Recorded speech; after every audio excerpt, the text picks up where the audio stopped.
Welcome to The Explainer. I am so incredibly thrilled to have you here today. Listen, if you've ever thought of math as just, a boring list of rules that you have to memorize for a test, well, get ready to have your mind completely blown. Today, we are officially opening the doors to the Math Detective Academy. We're going to look at numbers not just as tools for counting things, but as a giant interactive playground. A playground filled with hidden secrets, bizarre loops, and even some unsolved mysteries. So, grab your imaginary magnifying glass and let's jump right in. Here's our mission map for today's explainer. We'll start off in the number playground, go hunting for supercells, and then test our skills as number line detectives. After that, we're going to explore palindromes, tackle the famous unsolved Collatz Conjecture, and finish strong with a rapid-fire review. All right, let's head to our very first stop, the number playground.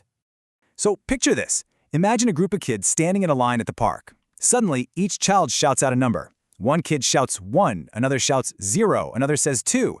Then they rearrange themselves in the line, and the numbers they shout actually change. So what do you think these numbers mean? Here's a little hint for you. It has absolutely nothing to do with their age or how much money they have, and it has everything to do with how tall they are compared to the people standing directly next to them. Think about it. If you're standing in that line, why would you shout 2, but your friend right next to you shouts 0? Did you figure it out?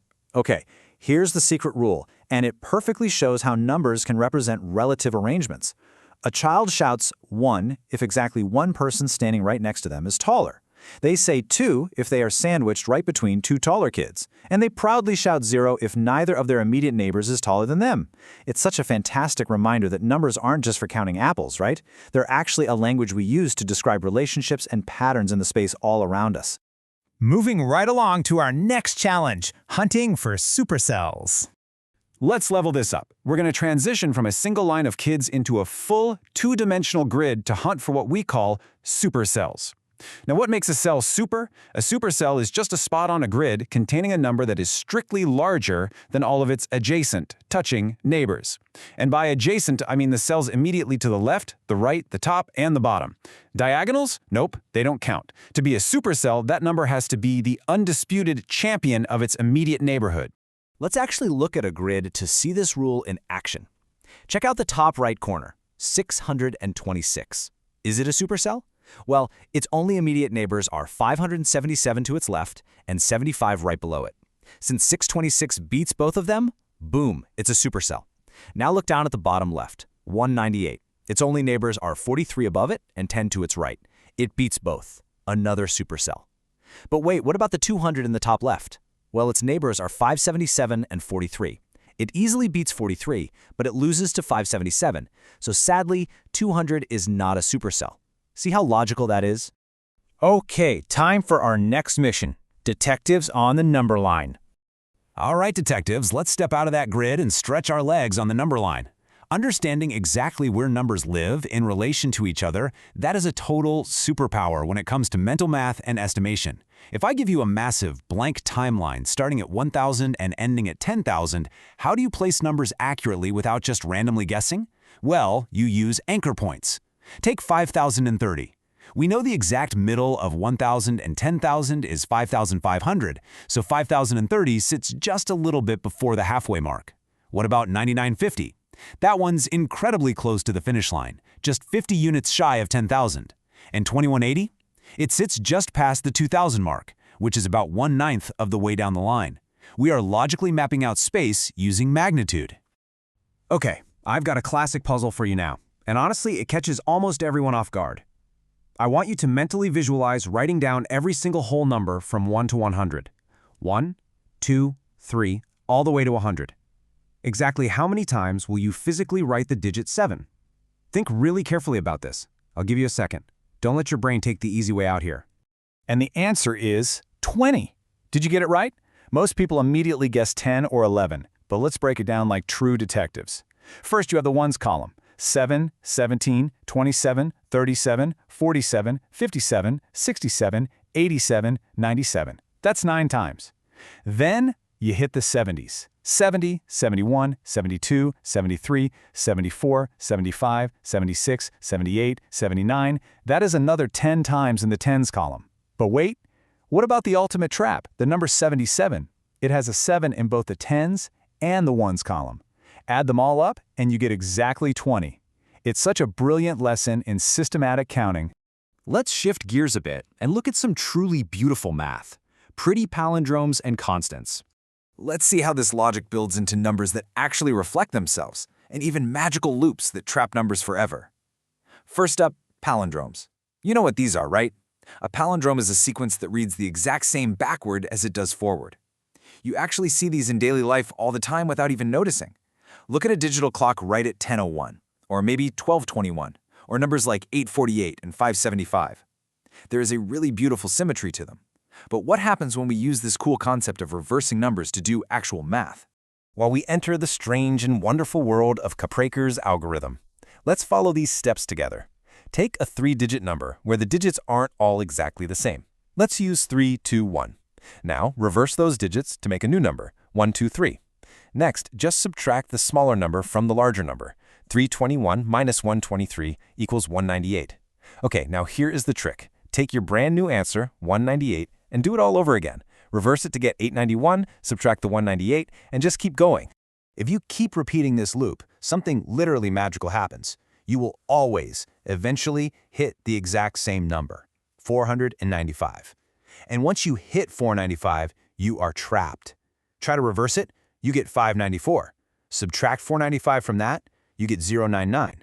Wait, let's use the rule strictly. 954 minus 459 is 495. The math just loops back on itself perfectly. No matter what 3-digit number you start with in the entire world, all roads lead right to the constant 495. And guess what? This brilliantly illustrates a much wider mathematical law. The Indian mathematician Dr. Kaprekar discovered that this works for 4-digit numbers too.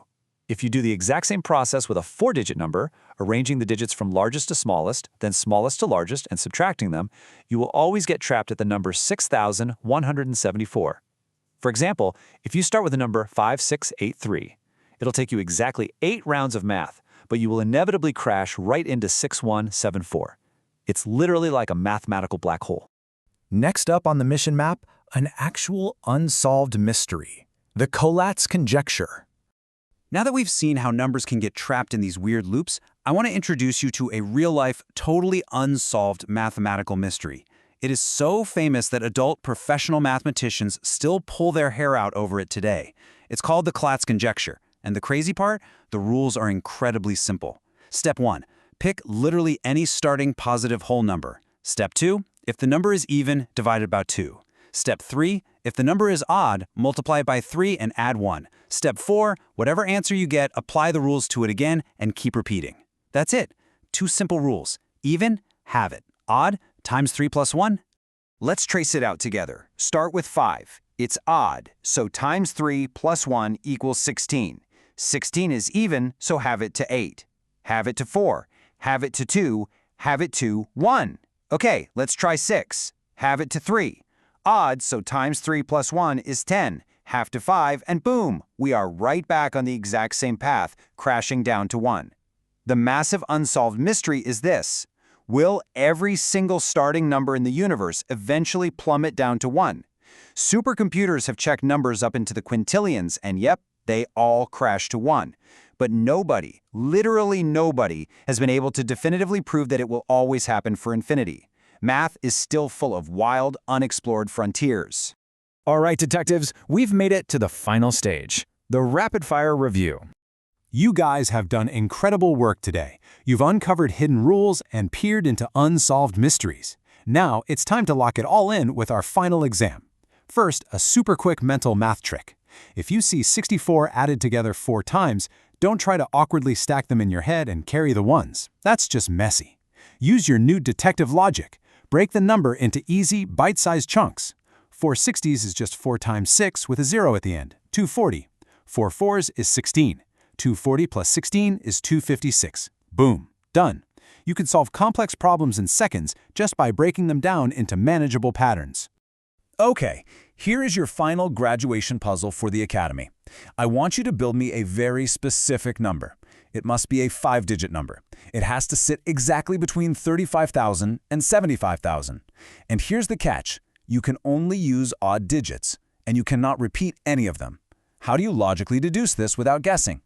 Let's logically deduce this together. The available odd digits we have are 1, 3, 5, 7, and 9. We want the absolutely largest number possible that is still under 75,000. So the 10,000s digit has to be a 7. For the thousands digit, we want it as big as possible, right?